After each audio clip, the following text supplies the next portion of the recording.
Good morning, வணக்கம், வந்தனம். இன்றைக்கி என்னோடய டாபிக் என்னென்னு நீங்கள் பார்த்தீங்கன்னா, ரெட் கார் பேட் மைலேஜ். நீங்கள் ஏதாவது ஒரு சில கதைகள் கேள்விப்பட்டிருக்கீங்களா? ஏதாவது ஒரு கார் ஷோரூமில் போகும்போது அந்த சேல்ஸ்மேன் என்ன சொல்வார்னா, சார் இந்த காரோட இன்ஜின் ரொம்ப அமேசிங்கானது, இதோட பாடி ரொம்ப ஏரோடைனமிக், டயர்ஸ்லாம் சூப்பராக இருக்கும். அப்புறம் இந்த காரை நீங்கள் ஒரு பெரிய எக்ஸ்பிரஸ் ஹைவேல கொண்டு போனீங்கன்னா இது ஒரு லிட்டருக்கு ஆவரேஜாக எத்தனை கிலோமீட்டர் கொடுக்கும் நீங்கள் பார்த்தீங்கன்னா 5 கிலோமீட்டர்ஸ். அப்புறம் இதோட டாப் ஸ்பீடு மேக்ஸிமம் பார்த்தீங்கன்னா 70 to 80 கிலோமீட்டர் ஸ்பீடு வரைக்கும் போகும்னு சொல்லுவாங்க. அப்புறம் இதோட ப்ரைஸ் சொல்லுவாங்க. உங்ககிட்ட என்னோட பேசிக்கான கொஸ்டின் என்னென்னா, will you buy this kind of your car? இந்த மாதிரி காரை நீங்கள் வாங்குவீங்களா? Answer is no. நான் இதே கேள்வியை திரும்பவும் கேட்குறேன். அதுக்கு உங்களோட பதில் இந்த மாதிரி சொன்னீங்கன்னு வைங்க.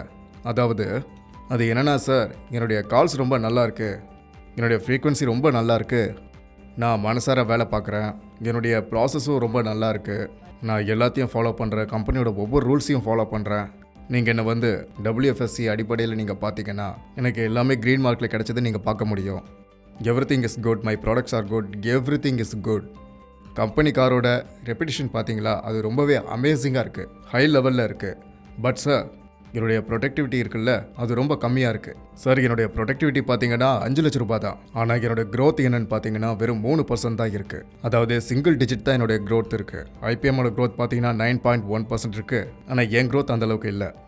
இப்போ நான் டைரெக்டாக உங்ககிட்ட ஒரு கேள்வி கேட்குறேன். Well or shall I buy this commentary from you? நீங்கள் சொல்கிற இந்த விஷயத்தை நான் ஏற்றுப்பேன்னு நீங்கள் நினைக்கிறீங்களா? நான் இன்வால்மெண்ட்டோட வேலை பார்க்குறேன், கடினமாக உழைப்பேன்னு சொன்னால் நீங்கள் ஏற்றுப்பீங்களா? ஏற்றுக்க மாட்டேன். எந்த சூழ்நிலையிலும் ஏற்றுக்க மாட்டேன். அப்படி எந்த மேனேஜராவது ஏற்றுக்கிட்டான்னா கண்டிப்பாக அவள் முட்டால், அவனுக்கு எதுவும் தெரிலன்னு தான் சொல்லுவேன். And you are just Britain and Kate. இதில் எப்படி ப்ராக்டிக்கலாக சாத்தியமாகும்? ஏன்னா மேன்கைண்டோட ஃபிலாசபி என்னென்னா, இப்படி வச்சுக்கலாம், 3 பீசஸ் இருக்குது: பீப்புள், ப்ராசஸஸ், ப்ராடக்ட். இது 3த்து மேலேயும் நீங்கள் 90% இம்பார்ட்டன்ட் கொடுக்கணும். எப்படி? மக்கள் மேலே 40% வைங்க. எந்த அளவுக்கு அவங்க உழைக்கிறாங்க, அவங்களுடைய டிரைவ் என்ன, அவங்களுடைய எண்ணம் என்ன, அவங்க எந்த அளவுக்கு கற்றுக்க ஆசைப்படுறாங்க, எந்த அளவுக்கு இன்வால்வ் ஆகியிருக்காங்க, ஓவராலாக அவங்களுடைய லைஃபோட ஆம்பிஷன் என்னன்னு நீங்கள் தெரிஞ்சுக்க முயற்சி பண்ணுங்கள். கம்பெனியை பொறுத்த வரைக்கும் அவங்க டெவலப்மெண்ட்டில் வேலை பண்ணி ஆகணும். அவங்களோட அப்ளையருக்காக அவங்க கண்டிப்பாக பாடுபட்டே ஆகணும். அதுக்காக கண்டிப்பாக நம்ம 40% முக்கியத்துவம் கொடுக்கணும். அப்புறம் 30% இம்பார்ட்டன்ட் பார்த்தீங்கன்னா ப்ராசஸில் கொடுக்கணும். கம்பெனியோட பாலிசி என்ன, இன்சென்டிவ் பாலிசிஸ் என்ன, ட்ரைனிங் பாலிசி என்னன்னு தெரிஞ்சுக்கணும். நம்ம ஜனங்களுடைய டெவலப்மெண்ட்டுக்கு என்னெல்லாம் பாலிசி இருக்குன்னு தெரிஞ்சுக்கணும். அப்புறம் டயத்துக்கு ஏற்ற மாதிரி மற்ற பாலிசிஸ் எல்லாம் ஒதுக்கிட்டு புது பாலிசியை கொண்டு வர்றது ரொம்ப நல்லது. பாலிசி என்னென்னா, கம்பெனியில் வேலை பார்க்குறவங்களுக்கு நல்ல ஊக்கம் கொடுக்கணும், அவங்கள முன்னேற்றணும், யங்ஸ்டர்ஸ்க்கு சான்ஸ் கொடுக்கணும், மிடில் மேனேஜ்மெண்ட்டை முன்னேற்றுறதுக்கு நிறைய வாய்ப்பு கொடுக்கணும், மெடிக்கல் ரிப்ஸில் கவனம் செலுத்தணும். இந்த விஷயத்தில் எந்த அளவுக்கு நம்ம கவனம் செலுத்தணும்? 30% கவனம் செலுத்தணும். மிச்சம் இருக்கிற 20% பார்த்தீங்கன்னா அது எந்த மாதிரி ப்ராடக்டாக இருந்தாலும் சரி, அதில் நம்ம முழுசாக கவனத்தை செலுத்தணும். நம்ம பேக்கேஜில் இம்ப்ரூவ்மெண்ட் பண்ணுறோமோ இல்லை DMF பண்ணுறோமோ, அது எந்த மாதிரி விஷயமா இருந்தாலும் சரி, டார்கெட்டாக இருந்தாலும் சரி, எக்ஸ்பைரியாக இருந்தாலும் சரி, எல்லாத்துலேயும் கவனம் செலுத்தணும். நம்ம ப்ராடக்ட்ஸை பற்றி கொடுக்குற வாக்குறுதி இருக்கு இல்லையா, குவாலிட்டியை பற்றி, அதோட லூப், வீல், ஸ்மெல், அப்புறம் சைஸை பற்றி நம்ம பேசுகிறோம். அப்புறம் எல்லா விஷயத்துலையும் நம்ம கவனம் செலுத்தணும். அப்புறம் டிஃப்ரென்ஸ் ப்ராடக்ட்ஸை பற்றி நம்ம கொண்டு வரணும், அதை பற்றி பேசணும். அப்புறம் நம்ம லைசன்ஸ் கொண்டு வரோமோ அதை பற்றி பேசணும். அப்புறம் எல்லா ப்ராடக்ட்ஸையும் அப்கிரேட் பண்ணுறதுக்கு நம்ம முடிஞ்ச அளவுக்கு முயற்சி பண்ணணும். அந்த விஷயத்தில் நம்ம 20% இம்பார்ட்டன்ட் கொடுக்கணும். ஸோ 40 + 30 + 20 இது எல்லாத்தையும் ஒன்று சேர்த்தோன்னு பார்த்தீங்கன்னா 90. இது எல்லாமே இருந்துச்சுன்னா, so don't be deserve to have at least 10% in number should be given to numbers. ஒருவேளை நான் இதை சொல்கிறேன்னு வைங்களேன், பல வருஷமாக பல டைம் நான் இதையே பண்ணிகிட்ருக்கேன்னு வைங்களேன், ரொம்ப இன்வால்வ்டாக இருக்கேன், ஃப்ரீக்வன்சி பண்ணுறேன், நான் கற்றுக்கிறேன், அப்புறம் என்னோடய ப்ராடக்ட் ஆக்டிவும் ஓப்பன் மைண்டடும் இதெல்லாம் இருக்குன்னு சொன்னால், இப்போவும் நான் உங்களை நம்பி ப்ராடக்ட் வாங்குவேன்னு நீங்கள் நினச்சிங்கன்னா, நான் ஒன்றும் அந்தளவுக்கு முட்டாள் கிடையாது, நீங்கள் தான் முட்டாள். நான் ஒரு விஷயத்தை ஓப்பனாக சொல்கிறேன், எல்லா விஷயத்தையும் ஓப்பனாக பேசி தான் பழக்கம். நான் அறிவு அதிகமாக யூஸ் பண்ண மாட்டேன். என் மனசு என்ன சொல்லுதோ அதை பற்றி மட்டும்தான் நான் கேட்பேன். இந்த ஜனங்க என்ன நினச்சிக்கிறாங்கன்னா, இந்த நம்பர்ஸ்க்கு அவங்க பொறுப்பு இல்லைன்னு. சில சமயம் நம்ம லைஃப்பில் நான் ரொம்பவே ஷாக் ஆகிருக்கேன். என்னோட சீனியர் மேனேஜருக்கு என்ன சொல்வார்னா, சார் நம்பர்ஸ்லாம் என்கிட்ட பேசிக்கோங்க, ஏன்னா நீங்கள் அவங்கக்கிட்ட பேசுனீங்கன்னா மெடிக்கல் ரெப் தேவையில்லாமல் டென்ஷன் ஆகிடுவாங்க அப்படின்னு சொல்லுவார். யாராவது நம்பரை பற்றி பேசியிருக்காங்களா? என்னுடைய கொஸ்டின் ஒன்று தான், என்னோட கேள்வி ஒன்றே ஒன்று தான். நீங்கள் கடினமாக உழைக்கிறீங்க, நல்ல ஃப்ரீக்வன்சி இருக்குது, நல்ல ப்ராடக்ட்னா அப்புறம் தானாக நம்பர் வரும்ல. அப்போ நீங்கள் என்ன சொல்ல வரீங்க? நான் நல்லா வேலை பார்ப்பேன், நம்பர்ஸை பற்றி கவலை இல்லைன்னு சொல்வீங்களா? அப்போ இதுக்கான சில உதாரணங்களை சொல்ல போகிறேன். லேட்டஸ்ட்டாக நடந்த மீட்டிங்கில் சில சீனியர் மேனேஜர்ஸ்லாம் வந்து சஞ்சய் கிட்ட இந்த மாதிரி எல்லாம் சொல்லியிருக்காங்க. இதை தவிர கிட்டத்தட்ட இது 7-8 மாதத்துக்கு முன்னாடி நடந்த விஷயம். எனக்கு 2 மெயில்ஸ் கிடச்சிது, அதுவும் வேறு டயத்தில். அதை படித்த உடனே எனக்கு ஒன்றும் புரியல. நான் அப்படியே ஷாக் ஆகிட்டேன். ஷாக்கை தவிர எனக்கு வேறு வார்த்தை சொல்ல தெரியல. மேலே என்ன எழுதியிருந்ததுன்னா, சார், என்னுடைய சீனியர் மேனேஜர் என்னை வலுக்கட்டாயமாக ரிசைன் பண்ண சொன்னார். ஏன்னா மேன்கைண்டில் 2 வருஷமாக ரீஜனல் மேனேஜராக வேலை பார்த்த ஒருத்தர், அதாவது ஆர்என்பியில் ஒர்க் பண்ணவர், அந்த போஸ்ட்டுக்கு வரப்போகிறதா சொல்லியிருந்தாங்க. ஒரு ஜெடன் கிட்ட இருந்து எனக்கு ஒரு மெயில் வந்தது. அதாவது 1.5 வருஷமாக அவர் ஜெடமாக வேலை பார்த்துருக்காரு, அதாவது மேன்கைண்டில். ஆனால் மேலே என்ன எழுதியிருந்தாருன்னா, சார், நீங்கள் மேன்கைண்டோட வேல்யூ சிஸ்டத்தை பற்றி பேசிகிட்டு இருக்கீங்க, நான் அந்த வேல்யூ சிஸ்டத்தோட தான் நான் எல்லா வேலையும் பார்த்துட்டு இருக்கேன் அப்படின்னு சொன்னார். அப்படி என்ன வேலை பார்த்தீங்க? நான் கஷ்டப்பட்டு உழைச்சேன், என் கால்ஸை பாருங்கள், அப்புறம் என்னோட ப்ராசஸை பாருங்கள், நான் கல்ச்சரோட வேலை பார்க்குறேன். நான் இதை பற்றி என்னோட டீம் கிட்ட பேசும்போது, சஞ்சயோடைய டீம் கிட்ட பேசினேன், ஆதிஷ் கிட்ட பேசினேன். அப்போ அவங்க என்ன சொன்னாங்கன்னா, இவர் 1.5 வருஷமாக வேலை பார்த்த கூட இவருடைய ப்ராடக்டிவிட்டி எல்லாம் பார்த்தீங்கன்னா 70% மட்டும்தான் பண்ணியிருக்காரு. இன்னொரு ஆளோட ப்ரொடக்டிவிட்டியை நீங்கள் பார்த்தீங்கன்னா ஓவரால் 35,000 சார். அப்புறம் அவன் என்ன சொல்கிறான்னா, நான் கடினமாக உழைக்கிறேன் சார், நான் ப்ராசஸ் பண்ணுறேன் சார், நான் கல்ச்சர் படி தான் வேலை பார்க்குறேன், ஆனால் நம்பர்ஸ்க்கு நான் பொறுப்பு இல்லை. கடைசியாக இது எப்படி இருக்குது? அதாவது நான் நேர்மையாக உழைக்கிறேன், நல்லா உழைக்கிறேன், கடினமாக உழைக்கிறேன், ஆனால் நான் ரெஸ்பான்ஸ் எடுத்துக்க மாட்டேன். நீங்களே சொல்லுங்கள், do you are will you buy this? இப்போ அந்த விஷயம் மாதிரி தானே ஆயிடுது. மேன்கைண்ட் வந்து ஒரு அற்புதமான கம்பெனி. மேன்கைண்ட் எனக்கு ரொம்ப பிடிச்சிருக்கு. உண்மையிலேயே அவங்க ரொம்ப நல்லவங்க தான். ஆனால் சேலரி டயத்துக்கு வராது, நல்ல சேலரி கிடைக்காது, நல்ல இன்சென்டிவும் கிடைக்காது, உங்களால் வளர முடியாது. அப்போ நீங்கள் வேலை பார்ப்பீங்களா? Sir, you are supposed to really understand this culture and this mind set for the all the senior manager, for the all medical rep should go away. அதாவது நீங்கள் நம்பருக்கு பொறுப்பானவங்க. நாங்கள் சும்மா நம்பரை பற்றி பேசலை, அதாவது ஒரு குவார்ட்டர் முடிஞ்ச ஒன்றும் பேசலை. நீங்கள் இத்தனை வருஷமாக வேலை பார்த்துட்ருக்கீங்க, அப்புறம் நீங்கள் ரொம்பவே ஃப்ரீயாக சுதந்திரமாக வேலை செய்கிறீங்க, கம்பெனி உங்களுக்கு எந்த விஷயத்துலையும் இல்லைன்னு சொன்னதே கிடையாது. அப்படி இருக்கும்போது நம்பருக்கு பொறுப்பு இல்லைன்னு நீங்கள் சொல்ல முடியுமா? அப்படி சொன்னால் நாங்கள் கண்டிப்பாக அதுக்கு ஒத்துக்க மாட்டோம். எல்லாருக்கும் ஒரு தெளிவான கிளாரிட்டி வேணும். டாப் மேனேஜர்லேருந்து பாட்டம் மெடிக்கல் ட்ரிப் வரைக்கும் இந்த தெளிவு வேணும். நீங்கள் நம்பருக்கும் நீங்கள் தான் பொறுப்பு, அதாவது 10%. நீங்கள் மட்டும் தொடர்ந்து கடினமாக உழைச்சி இன்வால்வ்டாக இருந்து நல்ல ப்ராடக்ட்டை கொடுத்தீங்கன்னா அப்படியே நம்பர்ஸ் வராது. நீங்கள் தான் பொறுப்பு. கடந்த சில குவார்ட்டர்ஸில் சில விஷயங்கள் நடந்தது, அதெல்லாம் பார்க்கும்போது நான் ரொம்பவே ஷாக் ஆகிட்டேன். என் லைஃப்பில் அது ஒரு மிகப்பெரிய ஷாக். பிப்ரவரியில் சேல்ஸ் பார்த்தீங்கன்னா 100 ரூபீஸ்னு வச்சுக்கலாம். அப்படி இருக்கும்போது மார்ச்சுடைய சேல்ஸை பார்த்தீங்கன்னா எப்படி 50 ரூபாயாக இருக்க முடியும் சொல்லுங்கள்? இது எப்படி சாத்தியமாகும்? மார்ச்சில் 20-22 தேதிக்கு அப்புறம் பார்த்தீங்கன்னா எல்லாரும் லீவில் போய் என்ஜாய் பண்ண ஆரம்பிச்சிருவாங்க. அவங்களுடைய க்ரோத் ரேட்டை பார்த்தீங்கன்னா, அதாவது மார்ச்சோடது பார்த்தீங்கன்னா அது மைனஸில் இருக்கும். அவங்களுடைய வருஷத்துடைய மொத்த க்ரோத்தும் பார்த்தீங்கன்னா அது சிங்கிள் டிஜிட்டில் இருக்கும். ஆனால் அவங்க செலிப்ரேட் பண்ண போயிட்டாங்க. இது என்ன அட்மாஸ்பியர்னு நம்ம சொல்கிறது? கம்பெனிக்குள்ளே இப்படி ஒரு சூழ்நிலை வரலாமா? அதாவது, சார், நாங்கள் வேலை பார்த்துட்டோம், அதுக்காக நம்பர்ஸுக்கெல்லாம் எங்களை குறை சொல்லாதீங்க, அதுக்கு நாங்கள் பொறுப்பேற்றுக்க முடியாதுன்னு சொல்வீங்களா? ஒரு விதமான நெல்யூஷன் மேன்கைண்டில் நிலவிக்கிட்டு இருக்குன்னு மட்டும்தான் சொல்லணும். கண்டிப்பாக இதை ப்ரோக் பண்ணி ஆகணும். அதனால தான் உங்களுக்கு ஒரு விஷயம் தெளிவாக சொல்லிக்கிறேன். எல்லாத்தையும் ஒரு விஷயத்தை தெளிவாக புரிஞ்சுக்கணும். நீங்கள் வேலை பார்க்குறீங்கன்னு வைங்க, நாளைக்கே அதெல்லாம் கொண்டு வரணும்னு உங்களை ஒன்றும் ப்ரெஷர் பண்ணலை. அதாவது புதுசாக ஒருத்தர் வந்திருக்கான், அவன் மேலே மொத்த ப்ரெஷரையும் போடுங்கன்னு சொன்னதே கிடையாது. ஆனால் அவங்ககிட்ட நம்ம என்ன எதிர்பார்க்குறோன்னா, அவன் தொடர்ந்து கஷ்டப்பட்டு உழைக்கும் போது அவனோட கிரேடு உயர்ந்தா நாம் பார்ப்போம்.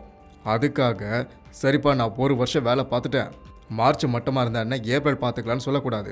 1 வருஷம் மோசமாயிடுச்சு, இன்னொரு வருஷம் நல்லா இருக்குன்னு சொல்லக்கூடாது. இந்த மாதிரி போச்சுன்னு வைங்க, 4 வருஷம் கழித்து பார்க்கும்போது, அதாவது உங்கள் நம்பர்ஸை பார்த்தோன்னு வைங்க, எக்ஸாம்பிள் 4 வருஷம் கழித்து பார்த்தோன்னா அதே ஆரம்பித்த இடத்துல தான் இருப்பீங்க. அதாவது க்ரோத் பார்த்தீங்கன்னா 4 வருஷம் இல்லை 5 வருஷம் தான் இருக்கும். இதோட மொத்த அர்த்தம், உங்களுடைய யூனிட் க்ரோத் வந்து மைனஸில் இருக்கும், ப்ரைஸ் அதிகமாகிடுச்சு.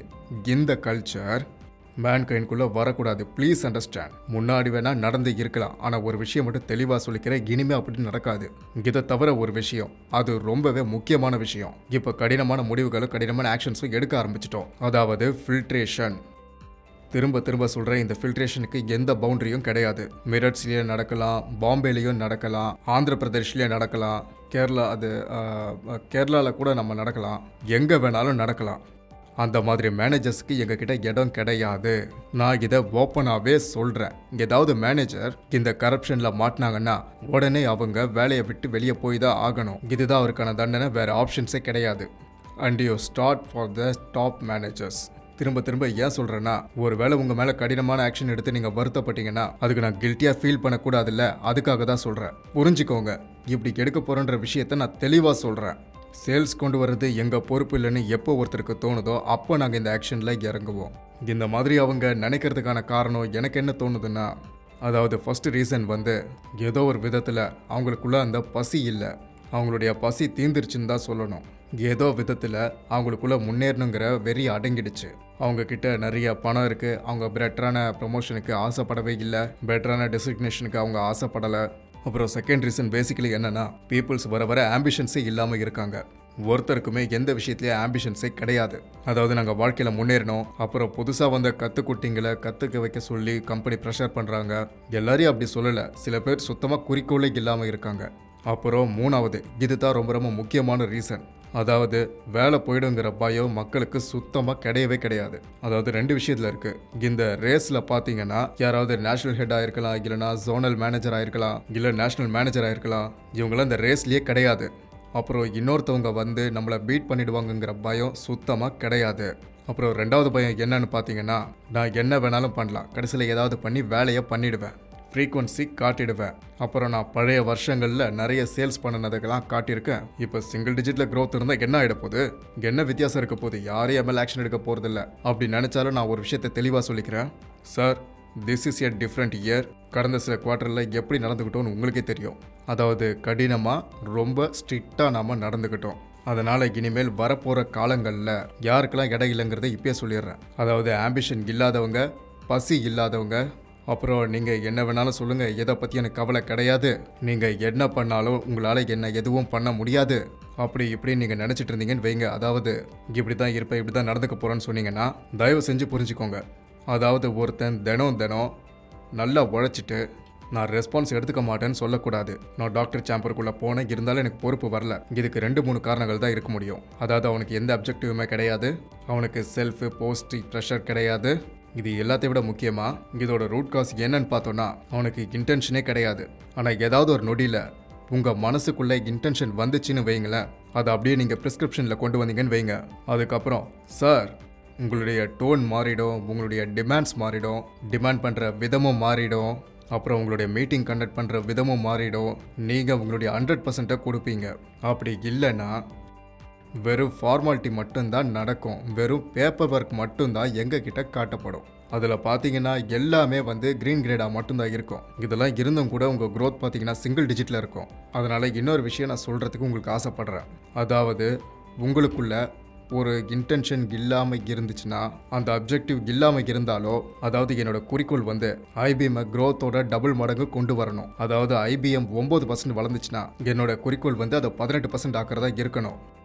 அண்ட் வேலிட் பாயிண்ட் உங்ககிட்ட இல்லாமல் நீங்கள் ஒரு வேறு உலகத்தில் இருந்தீங்கன்னு வைங்களேன், அதாவது இந்த வருஷம் க்ரோத் இறங்கிருச்சு, அடுத்த வருஷம் ஏற்றிக்கலாம், யார் என்னை கேள்வி கேட்க போகிறதில்ல அப்படின்னு நினச்சிங்கன்னு வைங்களேன், தயவு செஞ்சு புரிஞ்சுக்கோங்க, டேட்டா விஷயத்தில் நாங்கள் ரொம்பவே ஸ்மார்ட். நாங்கள் ஒவ்வொருத்தவங்களுடைய 4 வருஷ டேட்டாவையும் செக் பண்ணிட்டு வரோம். உங்களுடைய டூத் ரேம்பை செக் பண்ணுறோம், உங்களுடைய ஆக்டிவிட்டீஸை நாங்கள் செக் பண்ணுறோம், உங்களுடைய அமௌண்ட்டை செக் பண்ணுறோம், எல்லாத்தையும் செக் பண்ணுறோம். அதுக்கப்புறம் நாங்கள் பார்க்குறோம் எல்லாமே நல்லா இருக்குது, ஆனால் க்ரோத் ஏன் நல்லா இல்லை, இதுக்கு என்ன அர்த்தம், ஏதோ ப்ராப்ளம்ஸ் இருக்குது. இது மட்டும் கிடையாது, அதாவது எந்த இடத்துல அவங்க சொல்கிறது கரெக்டு, அவங்க சரியாக தான் செய்கிறாங்க, இருந்தாலும் ஏதோ ஒரு தோல்வி இருக்குது. நான் உழைக்கிறேன், நான் எல்லாமே பண்ணுறேன், ஆனால் என்னுடைய ப்ராடக்ட்ஸில் இன்ஃபெக்ஷன் வருது. சில பேர் ரொம்ப இம்பார்ட்டண்ட்டாக இருக்காங்க, ஆனால் இன்சென்டிவ் வந்து அவங்களுக்கு கொடுத்துட்றாங்க. அந்த விஷயத்தில் நம்ம பார்த்தீங்கன்னா அந்த இடத்துல சூப்பர் ஆர்ஷ் ஆக்ஷன் இருக்காது. அந்த மாதிரி ஏரியாவில் கண்டிப்பாக யாரும் இருக்க மாட்டாங்க. இன்னொரு பக்கம் பார்த்தீங்கன்னா நல்லா உண்மையாக நேர்மையாக வேலை செய்கிறவங்கள, அதாவது பெஸ்ட் ஆஃப் இன்சைட்டிஸை இந்த வருஷம் குறைஞ்சது 200 பேரை யூரோப் அனுப்ப போகிறோம். இதை ரிவார்டாக அவங்களுக்கு கொடுக்குறோம். இந்த வருஷம் அது வந்து இன்னும் 1.5 வருஷத்துக்கு நாங்கள் புது டிவிஷன் ஆரம்பிக்க போகிறது இல்லை, மேன்கைண்ட் நீட்ஸை ப்ரொமோட் பண்ண போகிறோம். இது எங்களோட குறிக்கோள் தான். அடுத்து 18 மாதம், அதாவது கிட்டத்தட்ட 2 வருஷத்துக்குள்ள இவங்களுக்கு லீடராக வரவங்க இருக்காங்க இல்லையா, அவங்கள கம்பெனிக்குள்ளே இருந்து தான் செலக்ட் பண்ணுவோம். But at the same time sir, யாரெல்லாம் கரெக்டாக இருக்காங்களோ மோசமாக இருக்காங்களோ அவங்கள விட மாட்டோம். நீங்களே சொல்லுங்கள், ப்ராக்டிக்கலாக அது எப்படி செட் ஆகும்? நீங்கள் கரெக்டாக அக்ரெசிவ் ஆகிட்டீங்க, உங்களுக்காக நாங்கள் நிறைய பணம் செலவழிச்சிருக்கோம். ஆனால் அதுக்கு பதிலாக நீங்கள் எதுவுமே பண்ணாமல் சும்மா இருந்தால் அது நியாயமாக சொல்லுங்கள்? நல்லவங்களை உயர்த்தணும், மோசமானவங்களை கண்டுபிடிக்கணும், சரி செய்யணும். இதுதான் மேன்கைண்டில் ஃப்யூச்சரில் நாங்கள் பண்ண போகிறோம். டேட்டாவுக்கு மிகப்பெரிய பவர் இருக்குது. ஃபார் எக்ஸாம்பிள், எங்ககிட்ட நிறைய பேருடைய டேட்டாஸ் இருக்குன்னு வச்சுக்கோங்களேன். எல்லாத்தையும் செக் பண்ணுவோம். என்னுடைய ரிக்வெஸ்ட் என்னன்னா, மெடிக்கலில் இருக்கிற எல்லா மேனேஜர்ஸையும் செக் பண்ணணும். அதாவது ஆழமாக போய் செக் பண்ணணும். 4 வருஷ டேட்டா என்ன சொல்லுதுன்னு பார்க்கணும். அவருடைய டூர் ப்ரோக்ராம், கார் எக்ஸ்பென்சிவ்ஸ், அவருடைய சேல்ஸ், அவருடைய புது ப்ராடக்டோடைய சேல்ஸ், அவருடைய பிராண்ட் என்ன நடக்குதுன்னு பார்க்கணும். அட் த சேம் டைம் புது டிவிஷன்ஸ்க்கு வர எல்லார் மேலேயுமே சேல்ஸுடைய ப்ரெஷர்ஸை போடவே கூடாது. வேலை ப்ரெஷர் தான் இருக்கணும். ஆனால் அது கூடவே ஒரு வேலை 3 மாதம் 4 மாதம் 6 மாதம் இல்லைனா வருஷம் ஃபுல்லாகவே வேலை பார்த்தாங்கன்னா அப்போ அவங்கக்கிட்ட கண்டிப்பாக நாம் இந்த கேள்வியை கேட்டாகணும். உங்கள் சேல் என்ன, உங்கள் க்ரோத் எங்கே, இதெல்லாம் நாங்கள் கண்டிப்பாக கேட்போம் சார். மெடிக்கல் ரிப்பாக நாங்கள் கண்டிப்பாக கேட்டே ஆகணும் sir. But there is a வே.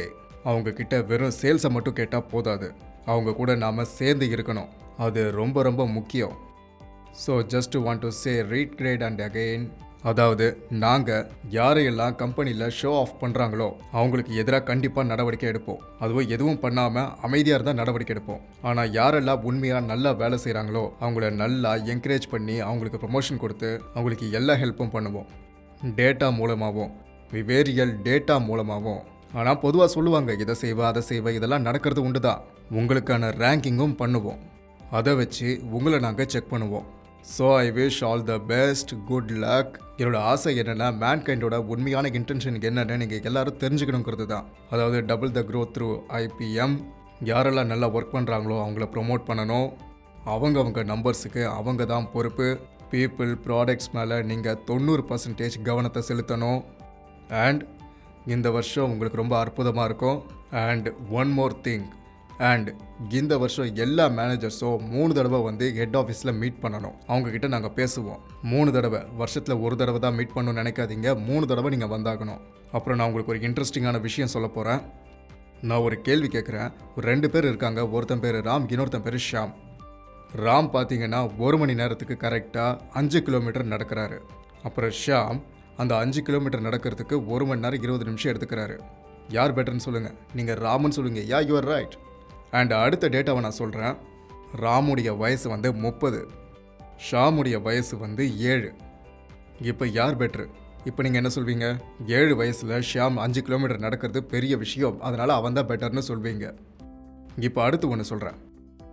ராம் எந்த பாதையில் போனானோ அதே பாதையில் நிறைய தடங்கல்கள், பிரச்சனைகள் இருந்தது. குண்டு குழியுமாக இருந்தது, குளம் இருந்தது, நதி ஓடிச்சு, நிறைய பிரச்சனைகளை சந்திச்சான். ஆனால் ஷாம் போன பாதைகள் இருக்கே ரொம்ப ஸ்மூத்தாகவும் ரொம்ப பர்ஃபெக்ஷனாகவும் அந்த இடம் இருந்தது. இப்போ யார் பெட்டர்னு சொல்லுங்கள்? ராம் தான் சொல்வீங்க இல்லையா? That's the power of data. டேட்டாக்குள்ளே நம்ம எந்த அளவுக்கு டீட்டெயிலாக போகிறோமோ அந்த அளவுக்கு இன்ஃபர்மேஷன் கிடைக்கும். அதை வச்சு மனுஷனோட உண்மையான கேரக்டரை தெரிஞ்சுக்கலாம். So I wish you all the best. I wish you good luck.